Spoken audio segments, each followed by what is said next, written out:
Здравствуйте. Тема очень актуальная.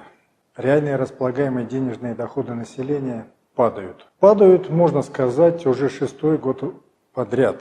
Почему я оговорился, можно сказать? Потому что недавно Росстат пересчитал динамику реальных располагаемых денежных доходов населения. Выяснилось, что все-таки в 2018 году было не то что падение, а даже рост, аж на 0,2%. Но тем не менее, 2014, 2015, 2016, 2017, вот 2018 год с оговоркой, 2019 год, реальные располагаемые денежные доходы населения падают. По итогам первого квартала 2019 года реальные доходы населения упали на 2,3%. Этой теме, кстати, даже был посвящен наш недавний экономический клуб, который проходил в этом же каминном зале компании ФБК. Тоже думали, что, как, почему. И все, собственно говоря, согласились, что это значительный, важный, может быть, даже основной макроэкономический риск сегодня – падающие реальные располагаемые денежные доходы населения. Почему? Потому что, конечно, эта тенденция отражает то, что происходит не только с потребительскими расходами, потому что если меньше доходы, то люди меньше и тратят. Да, скажут, вроде бы статистика не фиксирует, что они меньше тратят. Но статистика пока не фиксирует это по одной простой причине. Люди все больше и больше залезают в кредиты. А вот это хорошо или плохо, в данном контексте это скорее плохо. Вот нарастающая такая закредитованность граждан. Когда мы анализируем, почему происходит у нас это с реальными располагаемыми денежными доходами населения, важно понимать, как меняется структура этих доходов. Если посмотреть с 2000 года по 2018 год, структура реальных располагаемых денежных доходов населения изменилась очень значительно.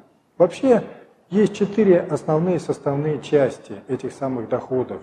Это зарплата, естественно, оплата труда, это социальные выплаты, это доходы от собственности и доходы от предпринимательской деятельности. Сейчас я хотел бы обратить внимание только на одну, но очень важную составную часть, пускай она и не самая большая. Доходы от предпринимательской деятельности с 2000 года, когда они составляли 15,2%, сократились почти в 2 раза, до 7,5% по итогам 2018 года. У нас люди все меньше, относительно меньше получают от предпринимательской деятельности, от собственности, да больше социальных выплат, именно как доля. И это ненормально на самом деле.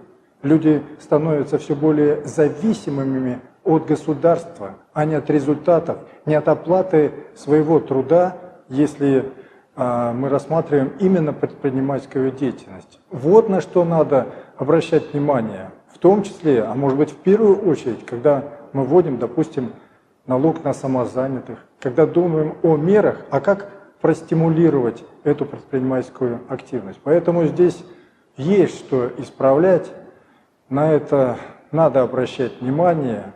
И я думаю, что не надо пересматривать методики расчета ради того, чтобы поправить статистику. Надо просто реально работать над тем, чтобы действительно доходы росли.